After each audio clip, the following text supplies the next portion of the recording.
actively.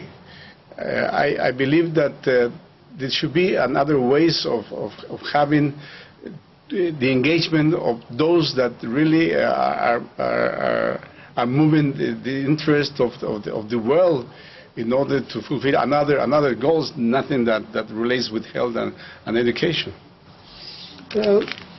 Perhaps I'm being a bit too harsh on developed countries by putting too much focus on poverty. Let's for a minute talk about governance in developing countries. It appears to me that we are also guilty because we have been spending so much money ourselves on non-social sectors. We are not spending enough on health, we are not spending enough on education, we are spending more money on defense and all other things, and perhaps in skimming, in having differences between the very rich and the very poor in our own countries, which means that the very rich are getting a larger share of the cake. This is governance. What can be done to improve governance? Is it a leadership problem? Is it that our leaders are crooked? Or is it that our public is not aware enough to stand up and say, this should not happen? We want more equitable distribution of wealth, particularly in the social sectors. Who is more guilty, our leaders or our publics? Good question. I think I would say both, because first of all, one of the major problems that affect governance is corruption. And I guess that corruption shall be eliminated totally from governance. That's one point.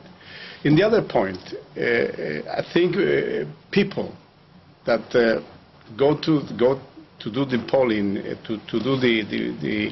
to put the vote in order to choose the leaders, I guess they are not so conscious what are choosing. And then the surprises are come after. Say, oh, I did this vote, but it wasn't my intention, or I didn't know that this person, such person, was able or to fulfill his promises. What I think we have to strengthen the internal controls in community levels, as happening now in Bolivia, for instance. What is happening now is that the decisions are going to be taken in the low levels by community action, and to control first the leaders and then the leaders of the leaders. And that will be a great responsibility, a sharing responsibility, in order to try to reach a very good government and fulfill the expectations that population is waiting for their own. Yeah, that's a very important point that you've made, namely the concept of decentralization, which is, of course, one of the essences of democracy and the best guarantee that the public will participate in decision making. But I have two more questions before I open it up to Lockhaven. The first is, you say corruption. Corruption cannot be eliminated. Corruption is the motor oil that makes the engine of government run.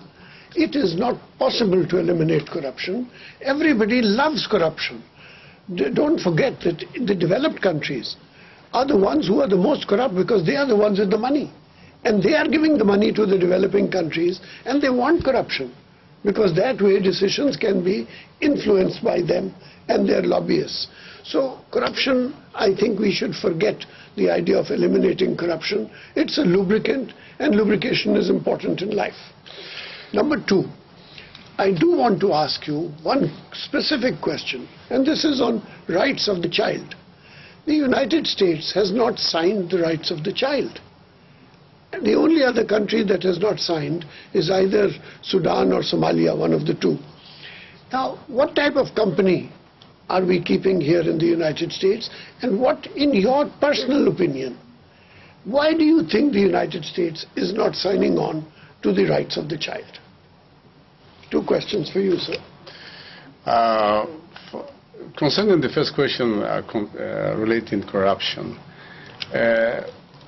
what I mean exactly is when we say we must eliminate corruption, it goes in the line that at least is in our minds that corruption is one of the causes of bad governance.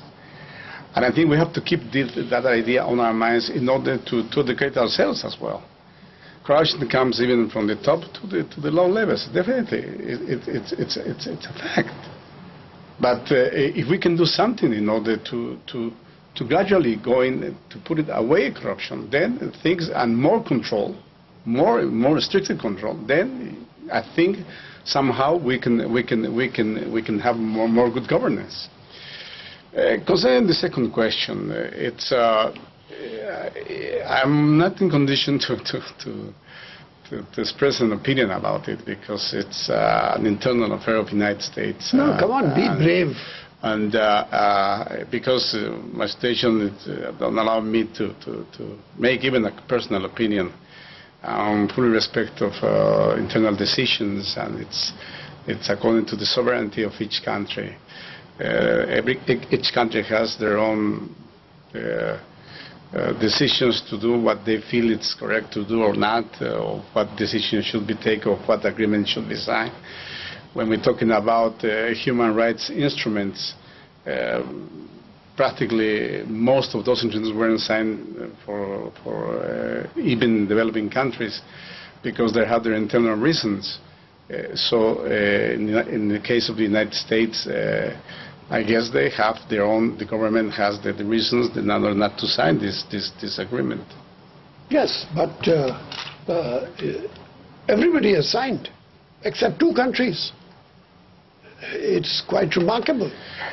It is. Well, we always hope that the United States will consider more carefully, perhaps, in order to reconsider his political decision in order to sign this agreement. But it's an internal decision that, unfortunately, I cannot make any comment. Yeah, perhaps we can throw the question at the universities and ask them to answer it for us. Well, maybe yes. Okay. Over to Lockhaven for a couple of questions from their end. My name is Josh Ketchum from Lockhaven. My question is, how do you impose restrictions on the violation of child rights in countries that deny the use of child soldiers and child marriages and child labor? You mean how can we send in the Marines or something like that? Yes, clarify your question. No, okay, how do ahead. we... sanctions I think what we are asking you is how can UNICEF intervene in you talked about the sovereignty of countries, and I guess what we are trying to understand is how can UNICEF have some sort of power to intervene in some sort of inhuman conditions for children in a country if the country's government denies the existence of problems surrounding the use of child labor or child prostitution or child soldiering or any of those things. Would UNICEF need the assistance of the government to do that, or does UNICEF have any kind of autonomous power to go and intervene in such situations? Okay, thank you. We've understood the question now. So let's have the second question. The second question, you said that corruption of government is one of the greatest contributors to poverty and in turn the violation of child rights, and that we must eliminate it completely. How can this be done, and does the UN have a plan of action for doing so? Okay. Let me tell you this. I mean, UNICEF doesn't have the power, to intervene in the internal affairs of states. What UNICEF is doing is doing advocacy in order to have contacts in the level of civil society, NGOs, and local authorities, just to watch and observe that legislation to protect the children is absolutely adopted. That's the limit that UNICEF has. I mean, the only thing that UNICEF is just doing advocacy and is aware of the problems and is in constant observing the situation of each country.